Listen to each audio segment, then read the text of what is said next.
From the farmers and ranchers of Farm Bureau, this is Farm Weekend.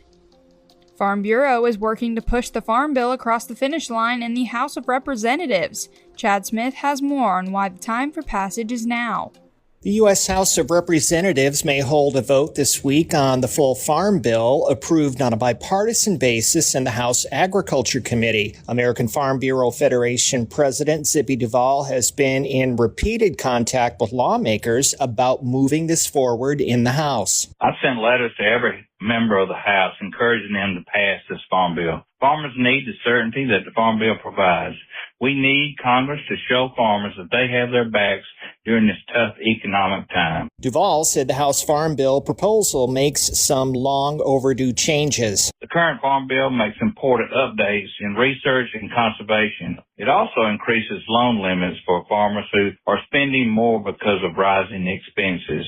And it protects interstate commerce by fixing the challenges created by California's Prop 12. Duvall says a new comprehensive farm bill is the only way to address many of the challenges facing U.S. farmers and ranchers. We appreciate the administration and Congress for addressing many immediate needs of farmers through the One Big Beautiful Bill Act. But there are several issues that can only be addressed with a new modernized farm bill.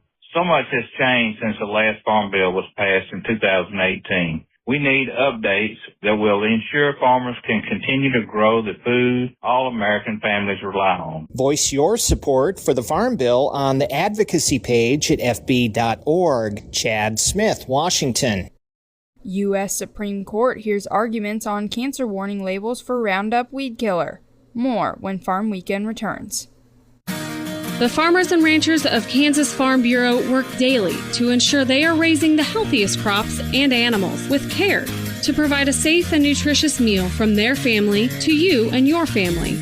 Learn more about these Kansas farmers and ranchers and get great recipes featuring the products they raise by visiting our website, www.kansaslivingmagazine.com.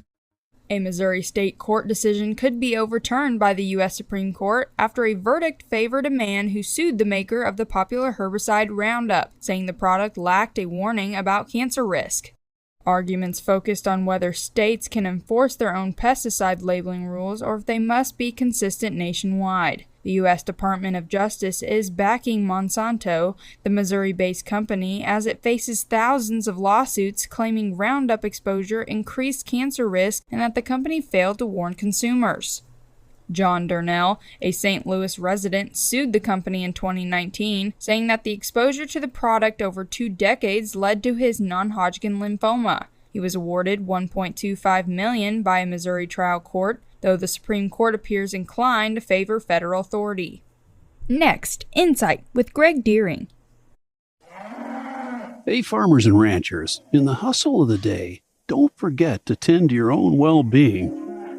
Just like you check on your cattle and crops, take a moment to check in with yourself and your neighbors. Mental health is just as crucial as the health of your farm. So let's look out for each other. Reach out, lend an ear, and remember, it's okay to ask for help. This message brought to you by Kansas Farm Bureau and Kansas Farmers Union.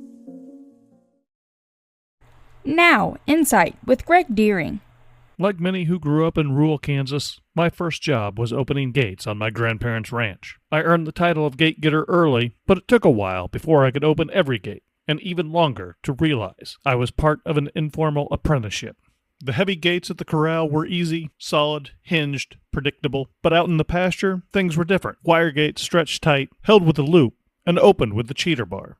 They took more than strength, they took technique. Eventually I figured it out, and once opening gates got easy, new challenges took their place, like running a wire stretcher, welding a clean bead, and operating equipment. I didn't know it at the time, but I was learning the same way people in agriculture always have, by doing, with guidance, patience, and the freedom to make mistakes. It was never called an apprenticeship, but that's exactly what it was. Today, the Rural Kansas Apprenticeship Program is putting structure around the same idea, connecting people starting out with those who've done the work.